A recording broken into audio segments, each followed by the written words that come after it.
Hey, what's up, Internet? We are back again. We are the Brangers. I'm Phil. This is Jen, and this thing is awesome. But we are here today to talk about special needs adoptions. We did a poll on Facebook yesterday. Actually, Jen did a poll on Facebook yesterday, just asking what you all wanted to hear about more, if you wanted to hear about special needs adoptions, or if you wanted to hear about the adoption process. And special needs adoptions won. So I'm going to pass it over to Jen so that she can do a little bit of talking, and I will interrupt as needed. It is true that special needs adoption won our poll for our topic this evening, but there were several of you who did want to know about the adoption process. And for those of you who do, I have a resource for you. I have an information packet that we will actually link in our blog, and there is a link to our blog in the description of this video.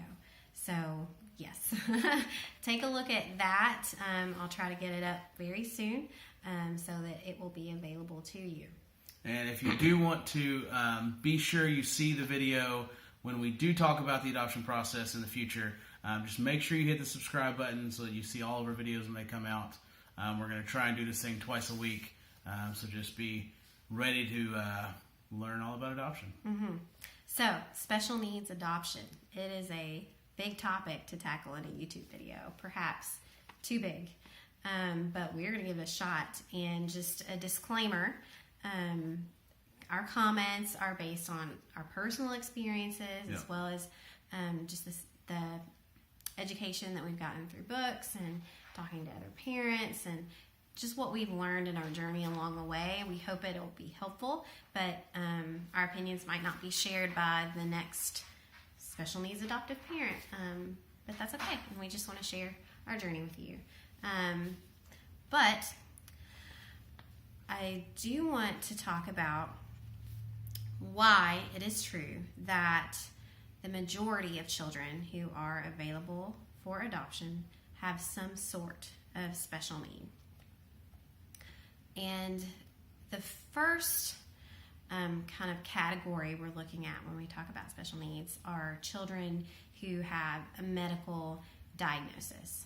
And especially in international adoption, you will find that many of the children who are available for adoption do have a special need.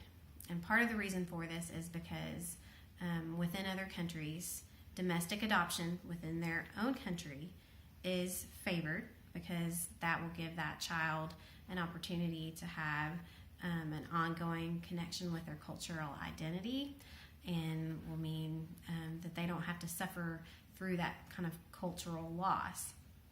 But what ends up happening is the children who are not getting adopted domestically often have one of those medical diagnoses or special needs, just by the nature of how it works out internationally, whether that be because of policies and laws that are in that country, or whether it be because of socioeconomic kind of circumstances.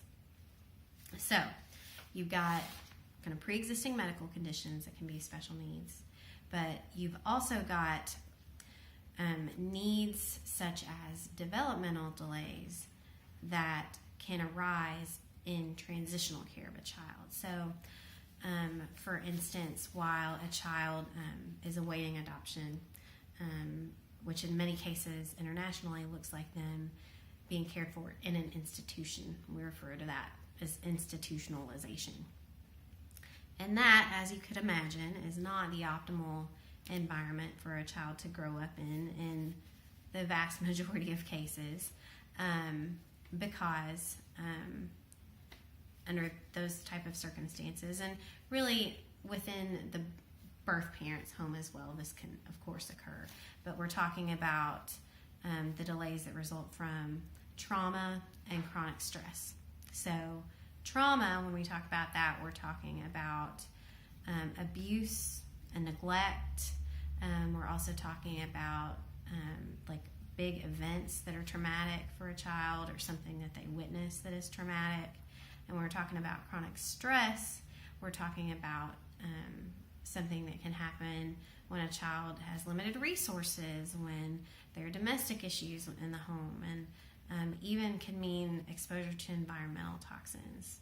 So, like I mentioned, this could be experienced when in care of the birth parent, even in utero, things that a mother is exposed to, the stressors, the environmental things that she's exposed to can affect the baby developing. That can also happen in institutions, like I mentioned before, but then trauma and chronic stress can also happen just because of the multiple separations that a child who is available for adoption will have often experienced in their history. The separation from their birth parent. If they're institutionalized, they may have had multiple separations from different caregivers, different nannies that come in and out of that institution, so that they don't have a good opportunity to build healthy human attachment.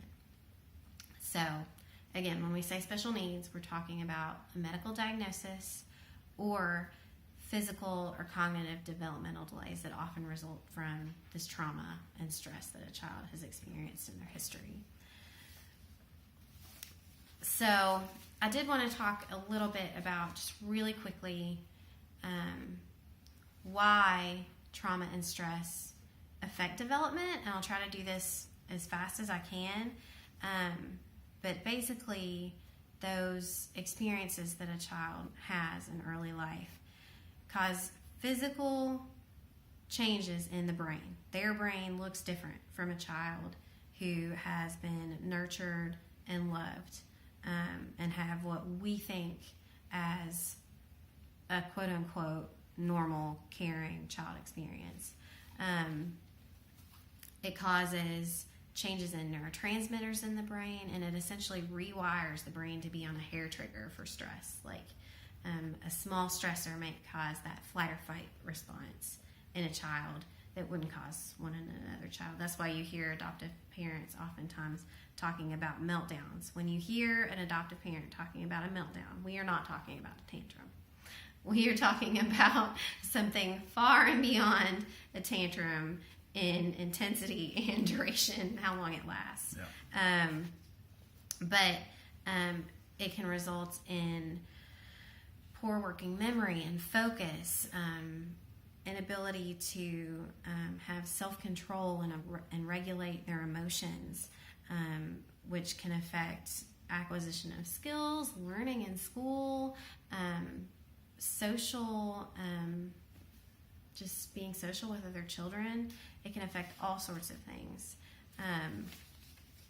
So what does all this mean? I just want to reiterate that special needs and developmental delays are very common in kids who are available for adoption. If you are considering adoption, especially international adoption, but even domestic adoption, you need to start educating yourself about special needs that you might encounter, whether that be medical diagnoses, and some of the common ones that you'll see internationally are Down syndrome, cerebral palsy, hydrocephalus, epilepsy, cleft palate, and physical differences, heart deficits, limb differences, spina bifida, and that's just to name a few of those. But you'll also encounter some of those developmental changes due to just the stress that they've had in their history. So start educating yourself, and then you need to have an honest conversation with your spouse, very open and honest about what types of needs that you realistically feel that you could parent, whether that be physical, cognitive issues, or both. And just be open-minded, really, as you educate yourself about these needs. It can be really overwhelming and scary when you step into that, but talk to some families, because I want to make sure you know that we treasure our child. And I know that other parents with kids who they've adopted, their children who have needs, would say the same thing, that we find so much joy in parenting them, and every child is deserving of family. Absolutely, every child deserves to be loved and cherished and to thrive. And we just want to iterate that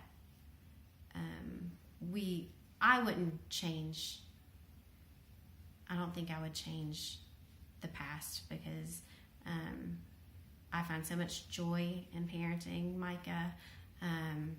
I am just so happy to have had the experiences I've had with him.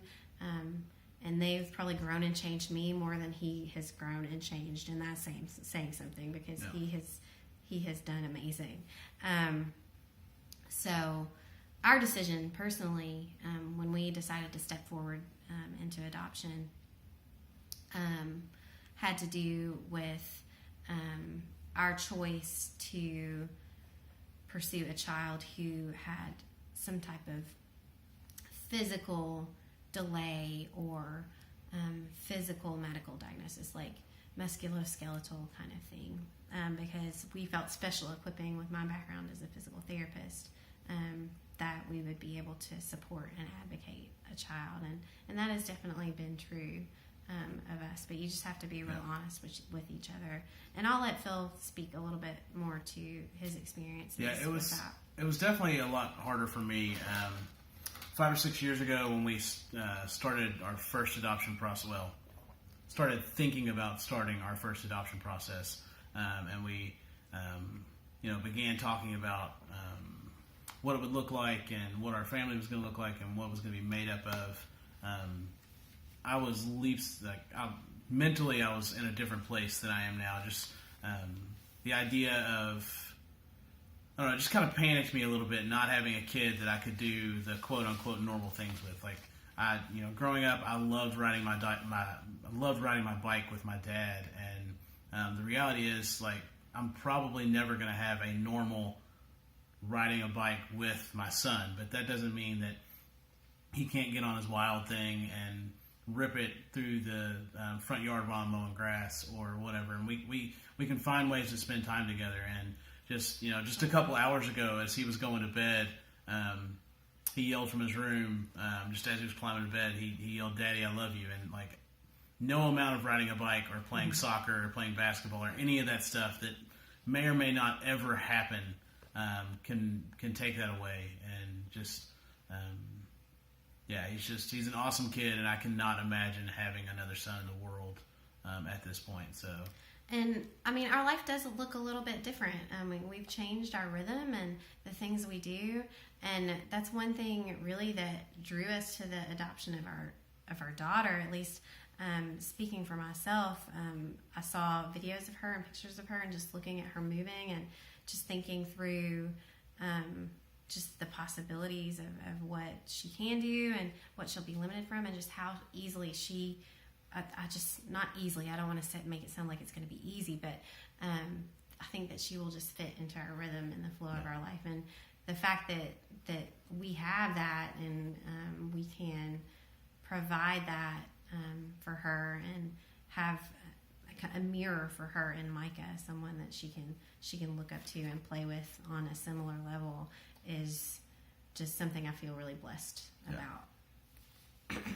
So I do want to just quickly update you about kind of where we are in the process.